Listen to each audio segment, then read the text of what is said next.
All right, welcome to today's Pep Talk. I am your host, I am your coach, but most importantly, I'm your friend, Dr. Ellis. So thank you for being here on this wonderful, fine Tuesday, if you will. Tuesday, November 10th. Man, it was just November the 1st the other day. Man, it's moving quickly, folks, I'm telling you. Get your life right.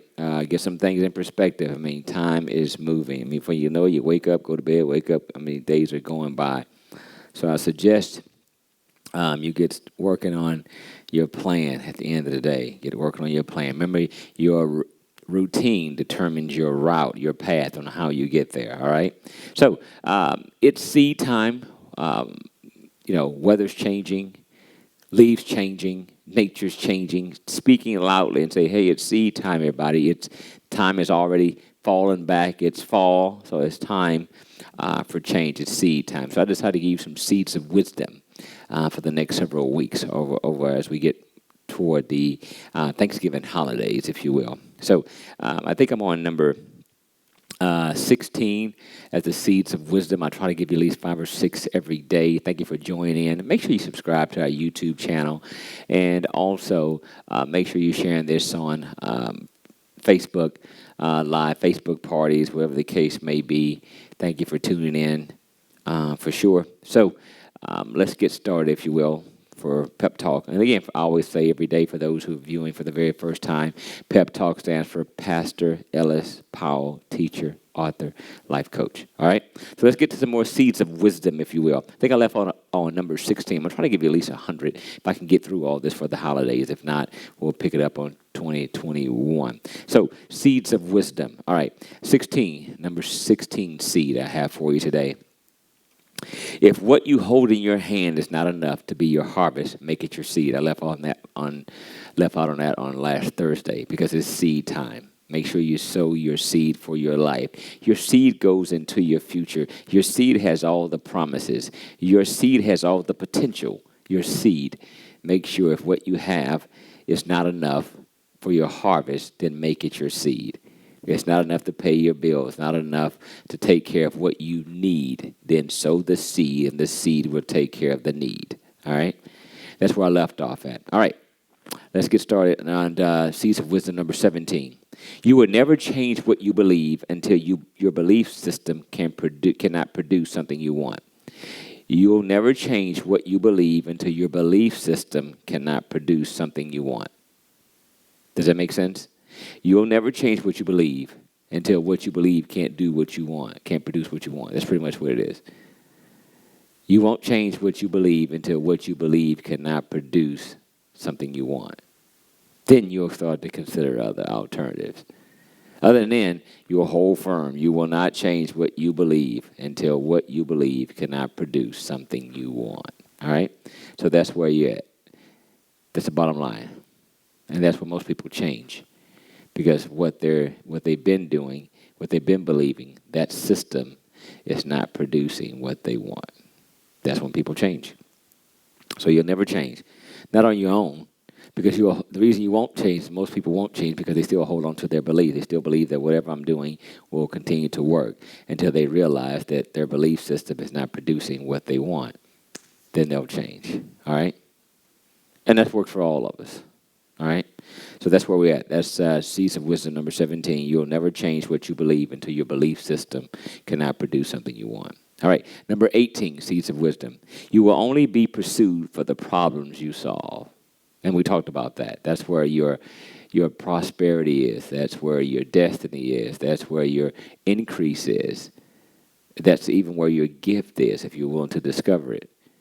You'll never be pursued. You'll only be pursued for the problems you solve. People will look for you, seek you out for the problems you can solve.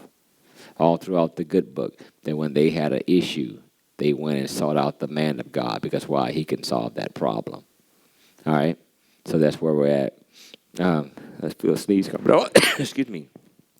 No, I felt a sneeze coming. So you only be pursued for the problems you solve. Ask yourself, what problems do you solve? Because if you can solve the problem, then you'll be known as a problem solver. All right? You don't want to be known as the other person who creates nothing but problems. And those people wind up finding themselves always out of a job, always in drama, always in mess, always needing help. Right. So you got to ask yourself that at the end of the day. You want to be pursued for the problems you solve. All right. So let's keep going. Champions are willing to do the things they hate to create something they love. That's Seeds of Wisdom number 19. Champions are willing to do the things they hate to create something they love. You say, what does that mean? Well, what that means is they are willing to do what they have to do to be in a position to do what they want to do. All right? Don't mean they enjoy doing it. But champions do what they are willing to do, the things they hate to create something they love. So if I have to go through this to get to this, then I'll do that. Doesn't mean I enjoy this. I hate doing this, but it gets me to what I love to do. So I'll do it. Does that make sense? You know, every day I run 4 miles. Do I love to do it? Not even on your best day. I do not love doing it at all. But I do what I hate to get to something I love. And love is feeling great, looking great, getting compliments, having high self-esteem, self-assurance. Yeah, that's all the stuff I love. Looking great in my clothes. Yeah, that's something I love. So I'm willing to do what I hate to get to something I love. Does that make sense? Or as I said earlier, winners, leaders, champions are willing to do what they have to put them in a position to do what they want to do.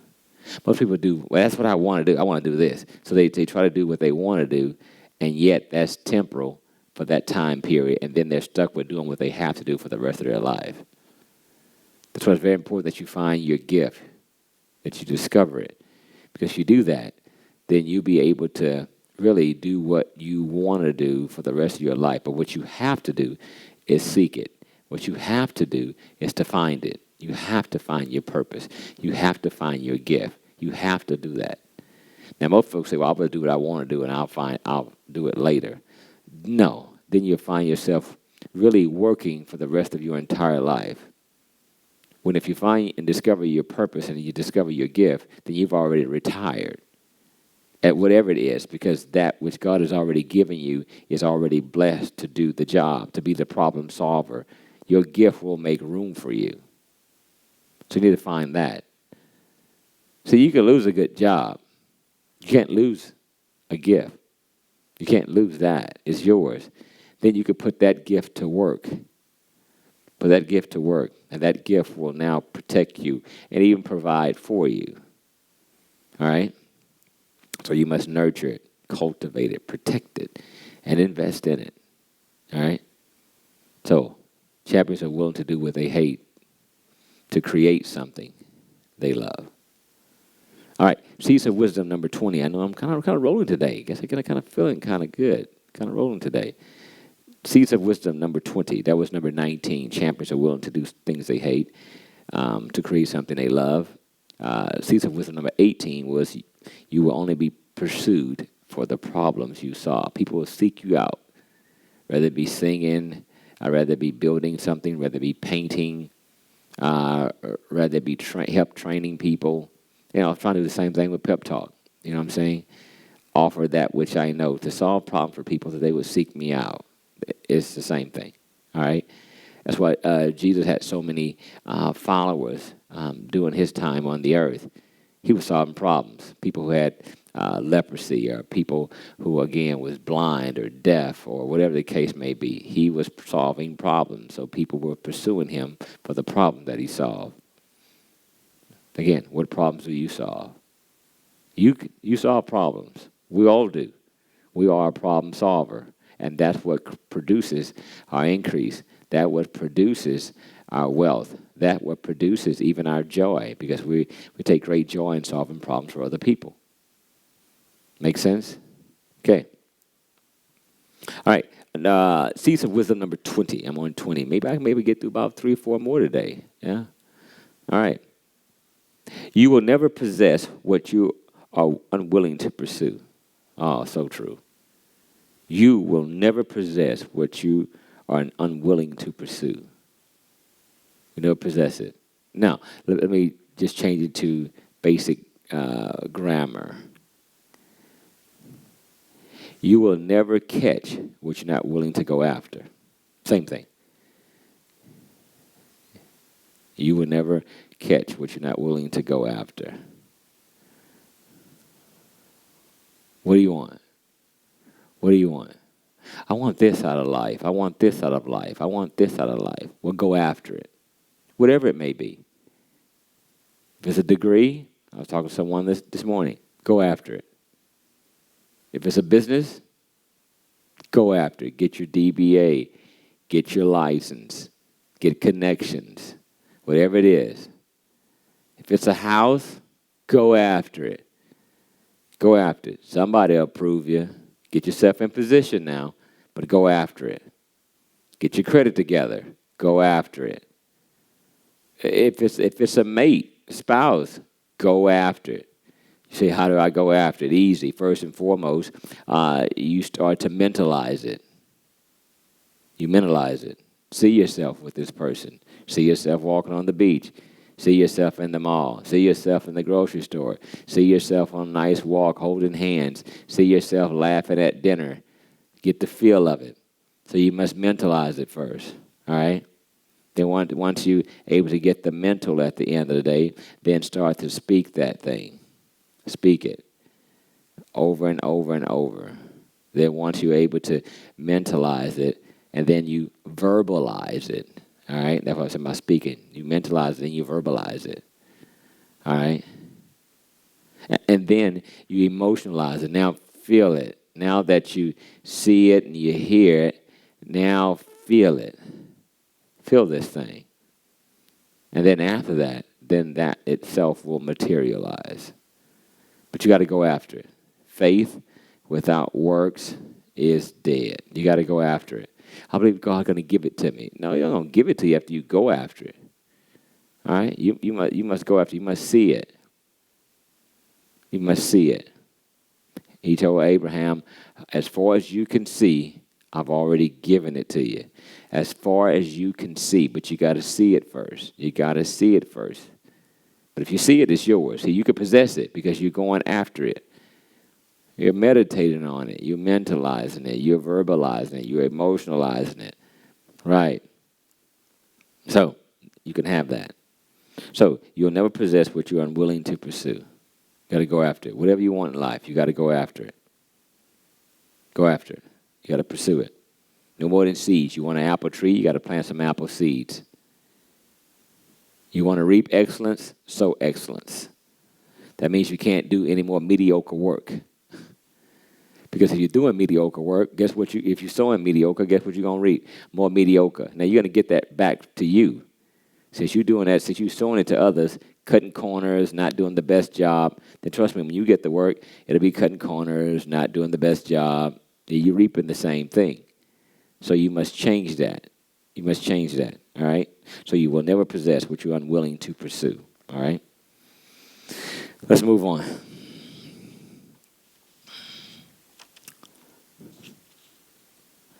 This is a good one here. I think I might get to two more, and then we'll call it a day. Seeds of Wisdom, number 21. You'll love this one. The Seeds of Wisdom, number 21. I love this one personally. The only reason men fail is broken focus. The only reason men fail is broken focus. Like somebody's excited about something today. Let's say a mate. You know, oh man, I'm gonna get this girlfriend. I'm gonna get this boyfriend. I'm gonna have this and have that. Then they're gonna be a fiance. Then they'll be my wife, my husband. Boom, boom, boom. Got it laid out. All right. Then let's say time lapse.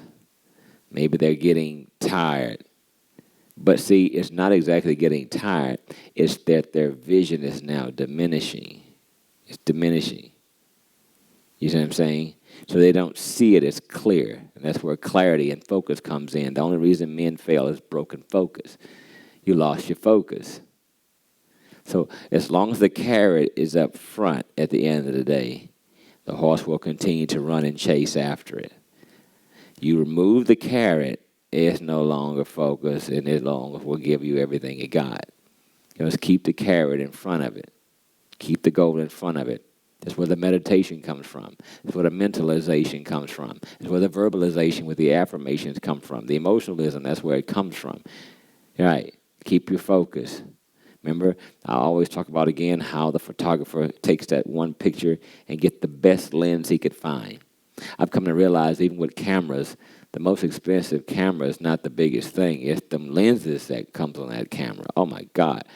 You've seen where the lenses is more valuable and more costly than the camera.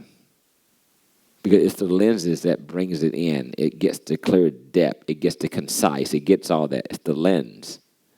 It's the lens. All right? So focus is what it's all about.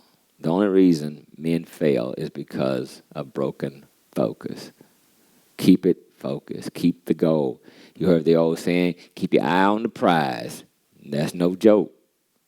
Don't take your eye off the prize, because then you won't go forward. You won't be full of zeal and zest. You won't continue to pursue and go for it. All right? Well, keep your eye on the prize. Focus. Don't get distracted. In the Word of God, he talks to Joshua in Joshua chapter 1. He said, don't not turn from the left or to the right. Don't lose your focus. Keep your aim on, this is what I want. I told you, again, it's a big myth about multitask. I can do this, I can do this. No, because what it does is a multitask can take you away from your what? Focus.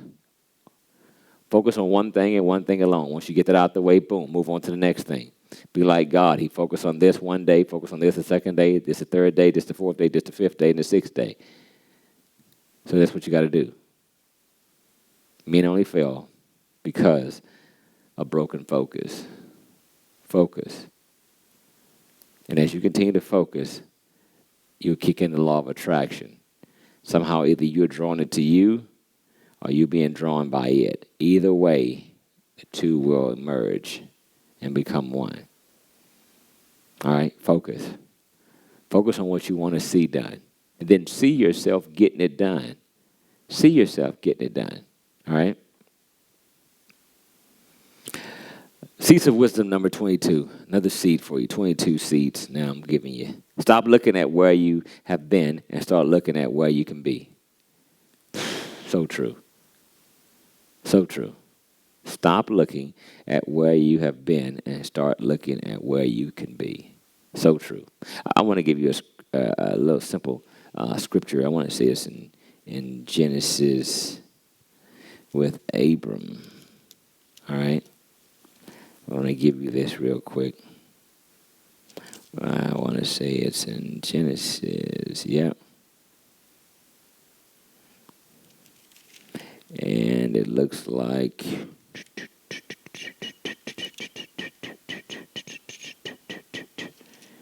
I want to make sure I give it to you. Genesis.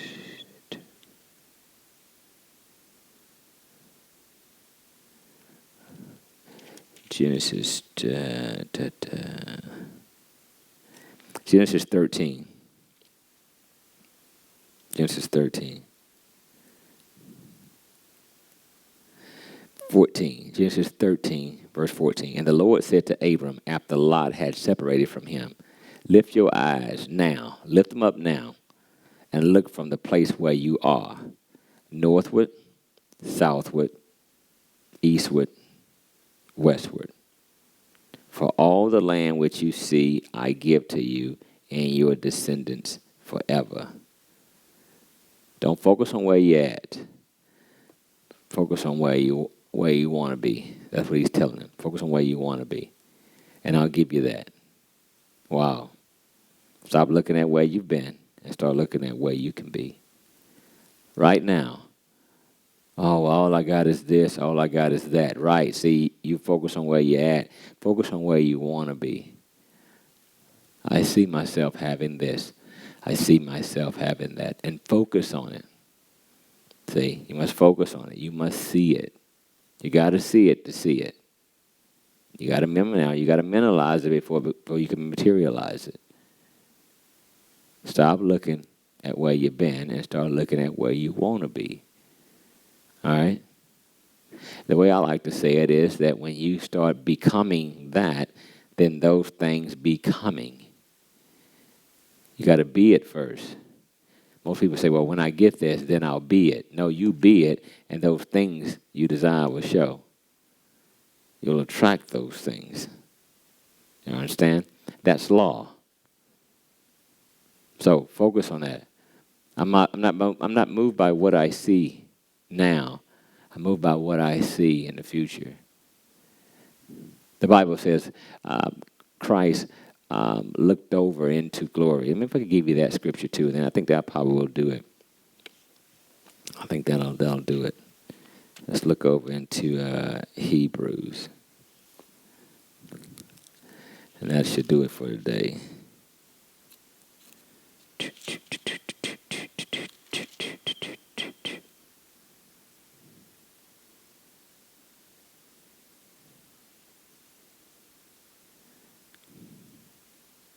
It says in Hebrews 12:2, looking unto Jesus, the author and finisher of our faith, who for the joy that was set before him endured the cross, despising the shame.